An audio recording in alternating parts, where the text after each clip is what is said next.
بسم اللہ الرحمن الرحیم۔ السلام علیکم پیارے دوستو، بینظیر پروگرام کے حوالے سے تازہ خبریں لے کر آپ کا دوست، آپ کا بھائی محمد ماجد حاضر ہوں۔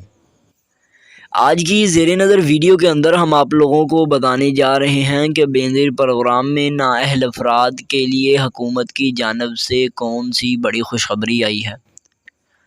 اور نااہل افراد کس طریقے سے پیسے لے سکتے ہیں، اور اس کے بارے میں جو بھی نئی ڈیٹیلز آئی ہیں وہ اس ویڈیو کے اندر ہم آپ لوگوں سے شیئر کرنے والے ہیں۔ سب سے پہلے میں آپ لوگوں کو بتا دوں کہ بینظیر پروگرام میں نااہل افراد کے لیے یہ بہت ہی بڑا موقع ہے کہ وہ پیسے لے سکتے ہیں۔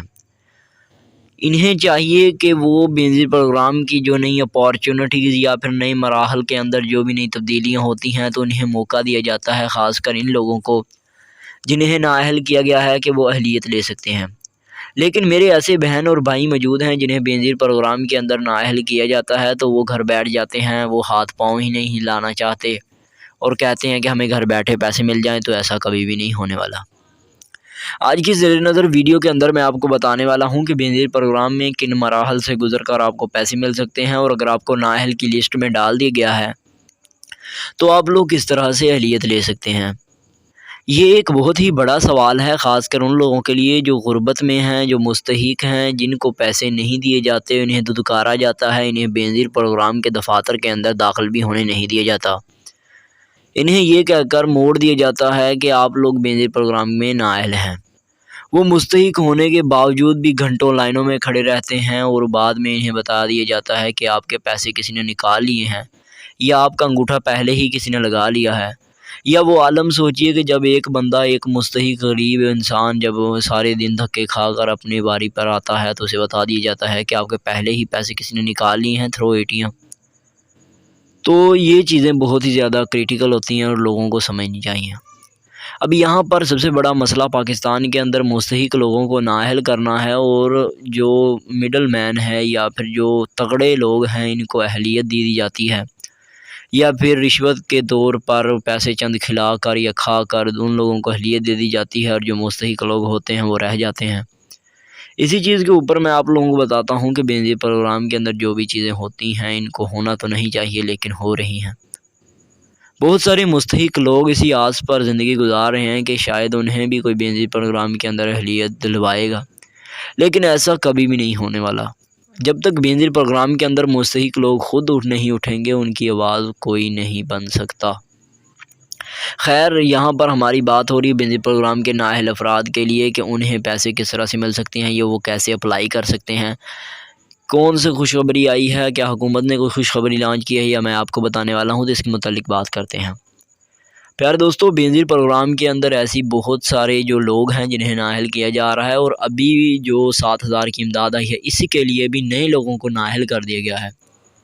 اب جن لوگوں کو مستحق ہیں انہیں اہل کرنا چاہیے، لیکن ان کو اہل کرنے کی بجائے نئے لوگوں کو ہی نااہل کر دیا گیا جنہیں پہلے پیسے مل رہے تھے۔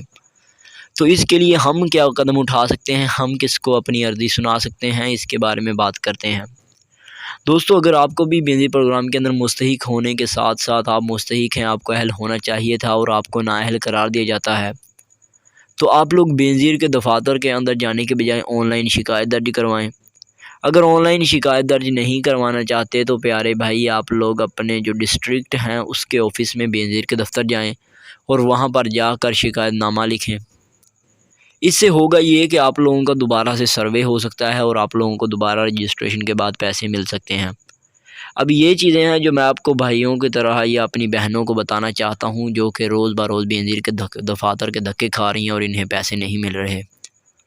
ہاں، اگر کوئی آپ کو آن لائن شکایت درج کرنے کے بعد بھی پیسے نہیں مل رہے ہیں تو آپ لوگوں کو ایک بار بینظیر کے دفاتر جا کر یہ لازمی معلوم کرنا چاہیے کہ آپ کو کس بنا پر نااہل کیا گیا ہے۔ لیکن ان میں بہت زیادہ تعداد ان لوگوں کی شامل ہے جنہیں بینظیر پروگرام میں نااہل ہونا چاہیے لیکن انہیں اہل کر دیا جاتا ہے۔ خاص کر ایسے لوگ موجود ہیں جو مستحق نہیں ہیں لیکن پھر بھی مستحق ہونے کا ڈھونگ رچاتے ہیں اور اہلیت لینے کے لیے پیسے دے دیتے ہیں، جس کا جو نقصان وہ یہ ہوتا ہے کہ دوسرے جو مستحق لوگ ہوتے ہیں وہ رہ جاتے ہیں۔ اس کی مثال میں کچھ یوں دینا چاہوں گا کہ بہت سارے ایسے لوگ ہیں بینظیر پروگرام کے اندر کے ایک اگر چک کے اندر یا پھر ایک شہر کے اندر ایک مختص بجٹ حکومت پاکستان لانچ کرتی ہے۔ اب اس حکومت کے اندر جو ہے ایک بجٹ رکھا جاتا ہے کہ اس چک کے اتنے بندے ہیں اور اتنے فیصد لوگوں کو اہل کرنا ہے۔ اب ہوتا تو کچھ یوں ہے کہ مستحق لوگوں کو اہل کرنا چاہیے تھا، لیکن جو ڈیٹا آپریٹرز یا پھر آپ لوگ یہ کہہ سکتے ہیں کہ بینظیر کے دفاتر کے رجسٹریشن کرنے والے ہوتے ہیں، وہ کچھ اپنے جاننے والے یا پیسے لے کر رجسٹریشن کر دیتے ہیں اور مستحق لوگ رہ جاتے ہیں۔